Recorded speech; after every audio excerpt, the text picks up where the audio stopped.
Bismillahirrahmanirrahim. Assalamualaikum warahmatullahi wabarakatuh. Selamat datang kembali di mata kuliah Fisika Teknik. Dan pada video kali ini kita akan berbicara tentang heat transfer ya, atau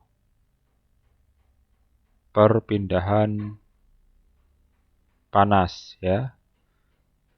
Nah, intinya ya, panas itu dia sesuatu yang bisa bergerak gitu ya.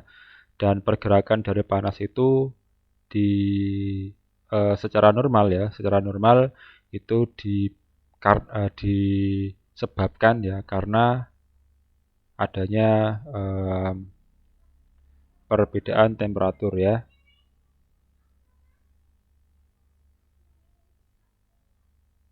Nah, ketika ada perbedaan temperatur ya, tentunya pasti ada yang lebih tinggi dan ada yang lebih rendah. Nah, perbedaan dari dua kondisi ini yang menyebabkan panas itu akan bergerak gitu ya. Ibarat kalau misalnya kita punya secangkir air panas gitu ya. Air panas ketika kita ambil itu kita merasa panas karena memang suhu daripada air itu lebih tinggi daripada sekitarnya ya. Tapi lama-kelamaan sampai ke titik equilibrium gitu ya, di mana suhu antara air panas tadi dengan lingkungan itu menjadi sama gitu ya, satu kondisi suhu gitu. Nah, itu karena apa? Karena panas ya dari air panas tadi dia bergerak ke tempat yang lebih rendah ya. Jadi suhu itu bergerak gitu ya dari yang suhu tinggi gitu ya suhu tinggi ke yang suhu lebih rendah. Nah, kalau di contoh air panas tadi ya, karena di air panas lebih tinggi daripada suhu lingkungan, maka kalor atau panas dari air tadi itu mengalir ke lingkungan ya, yang mana lingkungan tadi itu dia lebih rendah suhunya gitu. Nah, tapi itu adalah simpelnya ya. Tapi dalam kondisi nyata banyak hal-hal yang harus kita perhitungkan gitu ya. Misalnya bagaimana apakah eh, kalor itu mengalir melalui media padat gitu ya, ataukah media gas gitu ya.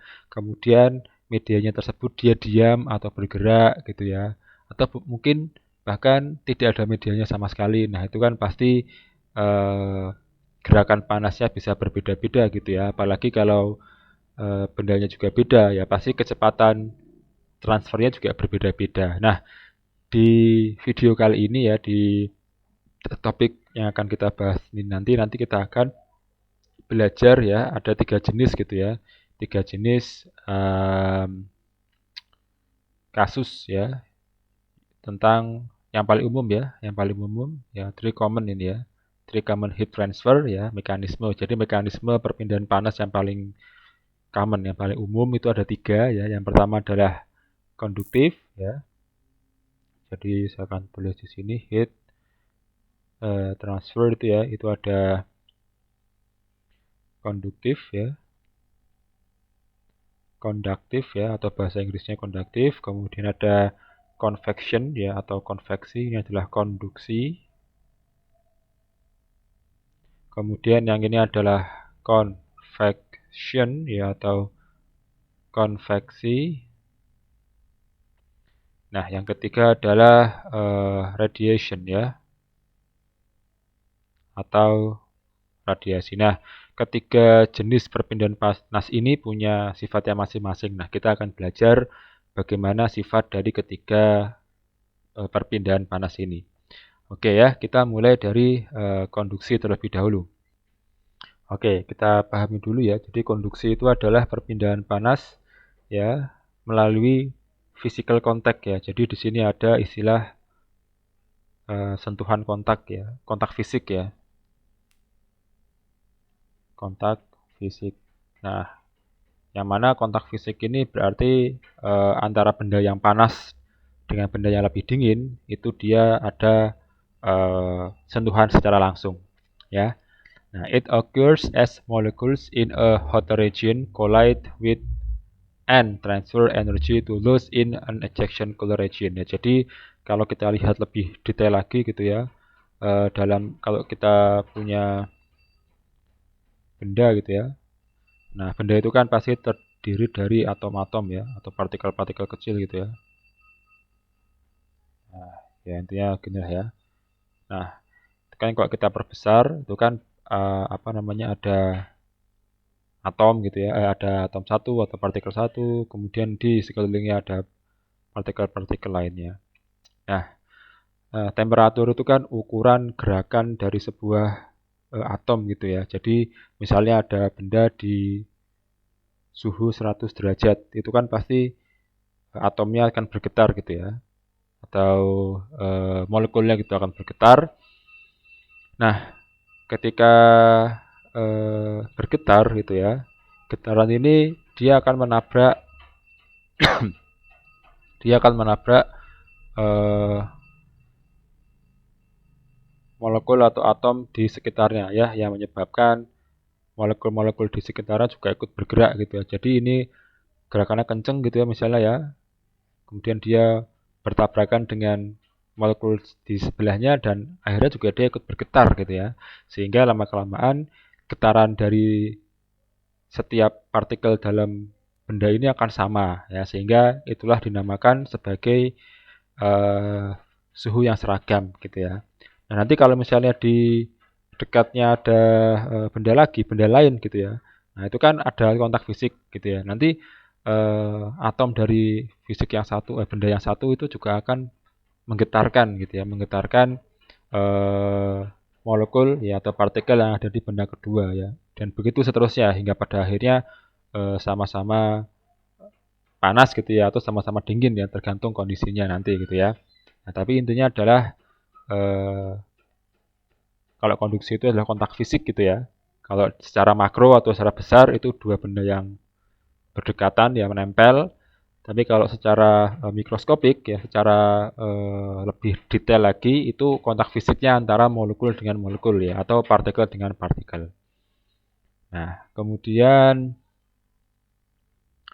thermal conductivity ya, atau simbolnya K gitu ya. Jadi ada namanya konduktivitas thermal ya. Ini adalah tetapan ya.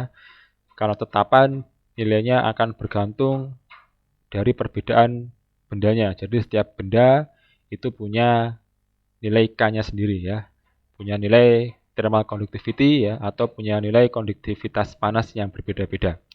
Nah, satuannya adalah W, satuannya adalah di simbol K ya. Simbol K yaitu satuannya adalah watt per meter Kelvin ya. Nah, watt itu juga bisa ditulis sebagai joule per second ya. Jadi beberapa buku juga menuliskan satuan dari K ini juga joule per second kali M kali K ya. Nah, ini maksudnya apa gitu ya. Jadi maksudnya adalah energi itu kan joule ya. Nah, jadi misalnya ada K sama dengan 1 gitu ya. Berarti kemampuan benda itu gitu ya untuk apa namanya menghantarkan energi ya berupa panas ya 1 joule berupa panas ya dalam 1 detik sepanjang 1 meter untuk menaikkan suhu 1 derajat 1 Kelvin ya itu dibutuhkan 1 joule ya. Oke, saya ulangi ya. Jadi misalnya ada K sama dengan 2. Nah, berarti untuk menaikkan suhu suatu benda ya sebesar 1 Kelvin ya dengan jarak 1 meter setiap detiknya itu dibutuhkan 2 ya. Oke, itu adalah maksud daripada satuannya. Jadi nanti bisa menggunakan W ya. W ini watt ya. Ini watt ya. Watt per meter Kelvin ya, atau ini ya joule per second meter Kelvin ya. Tapi kalau untuk di buku ini mereka menggunakannya ini ya karena lebih ringkas gitu ya. Nah, Dan thermal conductivity itu beraneka ragam ya, dari yang bagus itu ya 400 watt per meter Kelvin ya untuk chopper ya. Chopper itu adalah tembaga ya. Jadi tembaga itu bagus untuk menghantarkan panas secara konduktif gitu ya, karena dia nilainya 400 watt per meter Kelvin ya, good konduktor. Sampai ada yang kecil sekali ya, 0,029 watt per meter Kelvin ya untuk styrofoam ya. Jadi styrofoam itu kenapa kok sering digunakan untuk apa namanya, pembungkus makanan ya, atau juga mungkin menyimpan es gitu ya, karena eh, transfernya konduktivitasnya kecil ya, jadi perpindahan panasnya juga kecil ya. Nah, kalau ini disebut sebagai insulator ya, jadi ada yang namanya konduktor ya, dan ada namanya insulator ya. Kalau konduktor itu adalah bagus menghantarkan panas ya, hantarkan panas ya. Kalau insulator itu bagus menghambat ya, berarti menghambat panas. Nah, ini juga tergantung penggunaan masing-masing ya. Kalau kita butuhnya untuk menghantarkan panas ya kita carinya yang bagus ya, ratusan lah, 400 ini termasuk bagus ya. Ada juga aluminium, ada juga besi dan sebagainya. Tapi kalau kita digunakan untuk menyimpan makanan supaya tetap hangat atau tetap dingin ya, maka kita carinya pembungkusnya itu yang punya thermal conductivity yang kecil gitu ya. Nah, misalnya styrofoam gitu ya. Nah, ini tabel 16.2 ya, itu menunjukkan beberapa material ya atau beberapa benda dengan masing-masing nilai konduktivitas thermalnya ya dalam satuan SI ataupun satuan Inggris ya atau British unit gitu ya. Nah, ini kita lihat. Nah, ini ya ada beberapa macam gitu ya. Nah, udara ya. Udara itu 0,026 gitu ya. Nah, kita lihat paling bagus itu tembaga ya, 401 gitu ya. Nah, yang paling jelek itu ya ini ya, styrofoam, kemudian udara juga termasuk yang kecil gitu ya, kayu dan sebagainya. Nah, itulah kenapa alat benda-benda yang seperti ini itu digunakan untuk menghambat panas ya, seperti pada panci. Eh, Kalau kita menggunakan mau ngambil panci itu kan kita tidak mungkin langsung pakai tangan ya, pasti pakai kain gitu ya, atau pakai sesuatu yang tidak menghasilkan panas secara cepat. Nah, itulah dipilih material-material yang tidak ya yang tidak menghantarkan bukan tidak menghantarkan ya, tapi menghantarkan panas secara lambat ya. Nah, gitu ya. Oke, kita lanjutkan. Nah, ini mungkin bisa dibaca sendiri ya. Saya akan langsung lompat ke ada rumus ini ya. Kita akan membahas persamaan rumus ini. Nah, jadi ini adalah rumus untuk menghitung apa namanya rate ya atau menghitung kecepatan transfer panas ya dari satu benda ke benda yang lain ya, atau dari satu titik ke titik yang lain ya. Jadi menggunakan simbol H ya. H itu untuk konduktivitas gitu ya. Rumusnya apa? Minus ya. Nah, ini minusnya juga harus wajib ditulis ya. Karena nanti akan berpengaruh gitu ya.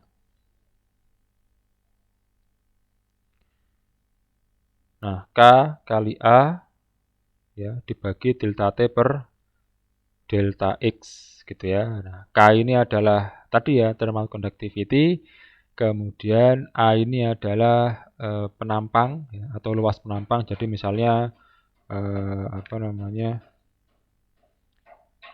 ada papan gitu ya. Ya. Wah, ntar kok gambarnya sebentar. eh Nah, gini misalnya ada papan gitu ya. Nah, misalnya papan ini misalnya kemudian ada di bagian depan sini ya. Ini misalnya suhunya adalah 100 derajat. Nah, di bagian yang belakang ya. Atau gini aja deh gambarnya deh. Biar enak. Gambarnya tampak samping aja ya.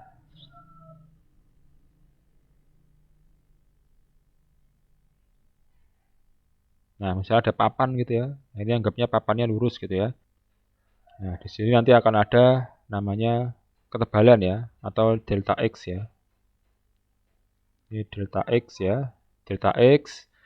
Kemudian ini kan pasti akan ada eh, luasnya gitu ya. Nah, ini kan pasti ada luasnya ya. Ini kan ada luasannya lah. Dia kan kayak papan gitu ya. Nah, kemudian di area sini ya, di area sini itu katakanlah suhunya misalnya ini TH ya, T hot gitu ya, atau T panas itu 100 derajat Celcius ya. Nah, sedangkan yang sebelah kanan misalnya T coolnya adalah 25 derajat Celcius gitu ya. Nah, tentunya panas ini kan panas yang ada kan suhu di sebelah kiri ini kan lebih tinggi ya, sehingga energinya lebih banyak daripada yang sebelah kanan. Nah, pasti akan ada gerakan gitu ya, gerakan panas dari titik kiri ke titik kanan. Nah, itu nanti bisa kita ketahui seberapa cepat gitu ya, seberapa cepat alirannya. Ya karena pasti beda ya antara 1000 dengan 25 dan 100 dengan 25 ya, atau 100 dengan 90 kan pasti kecepatannya berbeda ya. Makin apa namanya, makin eh, dikit atau makin kecil selisihnya itu dia akan semakin lambat ya. Tapi kalau semakin besar gitu ya perbedaannya, dia akan semakin cepat gitu ya. Dan ini adalah rumusnya. Nah, di sini ada min ya, ingat jangan lupa ditulis minnya. Nah, delta T ini bagaimana apa namanya rumusnya penulisannya. Nah, delta T ini ya, cara penulisan delta T ini adalah eh, dari yang panas ya dikurangi yang lebih dingin ya. Nah, jadi kalau di sini adalah 100 ya dikurangi 25 gitu ya. 100 kurangi 25 ya. Jadi jangan kebalik ya. Nah, ini aturan gitu ya ketika kita ingin menggunakan rumus konduktivitas thermal ya, thermal conductivity. Ya, pakai ini ya. Jadi K minus K kali A dt per dx delta T per delta X gitu ya. Nah, sekarang kita langsung saja ke contoh soal gitu ya untuk memahami. Oke, ya. Nah, ini adalah konduksi gitu ya di danau gitu ya. Nah, ini ceritanya gitu ya. Kita baca dulu ya. Lake with a flat bottom ya. Ini apa namanya? Dasarnya itu datar gitu ya. And step sides has ini juga datar ya. Di sebelah kanan kirinya juga datar. Has surface area ya 1,5 km persegi ya. Jadi luas permukaan daripada danaunya itu adalah 1,5 km persegi ya. Oke, saya tulis dulu ya apa yang kita ketahui dari soal ini ya. Jadi ini adalah A itu area ya. 1,5 km persegi. Nah, kilometer persegi ini kan bukan satuan internasional ya. Jadi kita harus ubah dulu gitu ya. Oke, ngubahnya nanti aja. Kita lanjutkan baca soalnya. On a summer day ya di musim panas ya, the surface water is at 30 derajat Celcius. Jadi di permukaan eh, danau airnya itu di permukaan itu 30 derajat gitu ya. Nah, kita berarti tulis T hot ya, T yang panas itu 30 derajat Celcius ya. And the bottom water at 4 derajat Celcius. Nah, di suhu di bawah itu 4 derajat Celcius ya. Berarti ini adalah T cold ya. T cold adalah 4 derajat Celcius ya. Nah, kita hitung what's the rate of heat conduction through the lake gitu ya. Nah, ini oh ya, delta X-nya ya. Delta X-nya adalah ini ya, 8 meter ya. Jadi ketebalannya itu adalah kedalaman daripada danau ya. Jadi 8 meter. Nah, kita disuruh mencari H-nya ya. Kita suruh mencari H-nya ini ya. Rate of heat conduction ya. Rate of heat conduction atau eh, laju konduksi panasnya ya. Ini adalah H. Nah, kita tulis rumusnya dulu ya. H sama dengan minus K dikalikan dengan A dikalikan delta T per delta X. Nah, ini ada satu parameter yang masih belum satuan internasional, kita rubah dulu ya. 1,5 km itu berarti turunnya 3, karena dia persegi berarti dikalikan 10 pangkat 6 ya.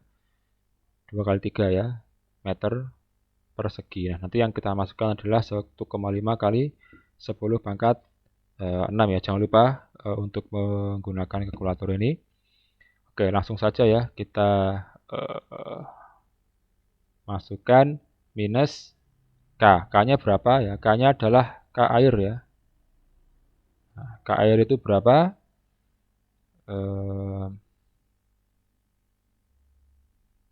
Di sini ditulis 0,61 ya. Tapi coba kita lihat apakah airnya ini adalah airnya air biasa ya. 0,026 ya. Oh, ini udara ya, bukan air ya, tapi udara. Water ya, water itu adalah 0,61 ya. Oke.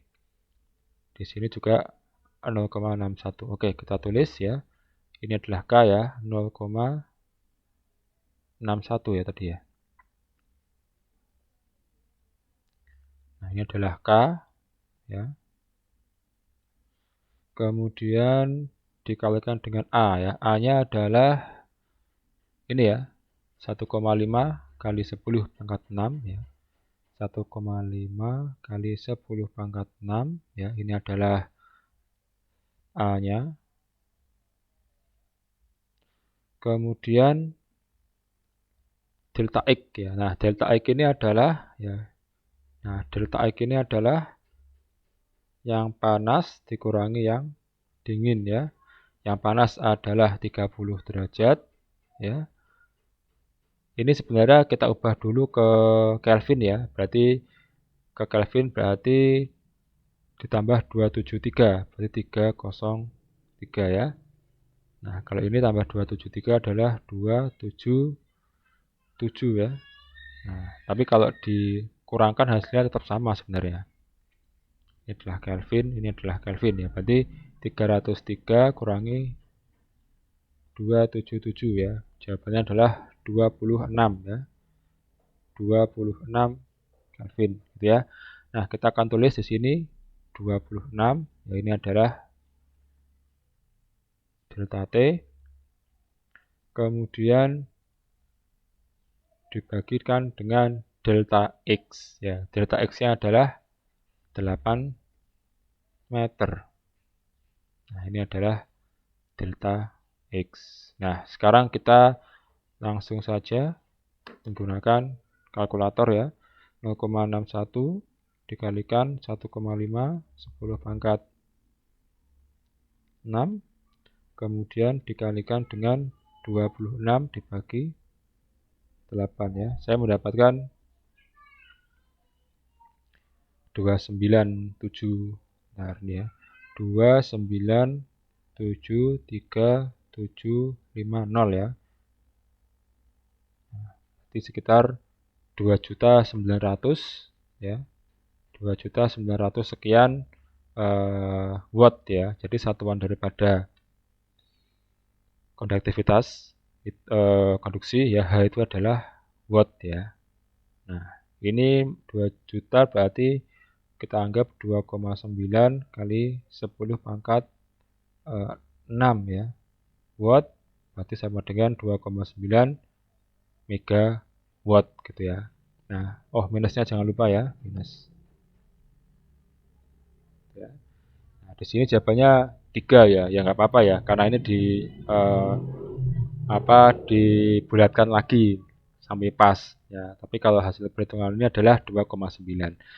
Nah, kenapa kok di sini ada min ya? Jadi minus itu artinya ya. Jadi minus itu artinya panas bergerak dari suhu tinggi ke rendah gitu ya. Nah, jadi kan yang di suhu tinggi ini kan dia memberikan panasnya ya, sehingga hasilnya adalah minus gitu ya. Kan dari tinggi ke rendah, yang tinggi dia mensedekahkan panasnya ke yang rendah gitu ya. Jadi kan dia seolah-olah seperti kehilangan gitu ya. Jadi tetap tulisannya di sini adalah minus gitu ya. Jadi karena arahnya adalah dari tinggi ke rendah. Oke, itu video untuk kali ini terkait konduksi ya. Nanti kita akan lanjutkan pembahasan masih di konduksi terkait gimana kalau misalnya bendanya itu berlapis-lapis ya. Nah, ini kan berlapis-lapis ya. Kalau ini kan dia lapisnya cuma satu ya, cuma satu benda ya. Cuman air gitu aja ya. Nah, gimana kalau misalnya nanti ada benda misalnya komposit ya istilahnya ya. Apa dindingnya komposit ya. Ada apa misalnya kayu, kemudian di tengahnya ada beton, kemudian di pinggirnya juga ada kain atau apa gitu ya. Nah, nanti kita akan coba gimana kalau kasusnya seperti itu. Oke, videonya untuk yang ini cukup sampai sini. Kita akan lanjutkan di video selanjutnya dan terima kasih.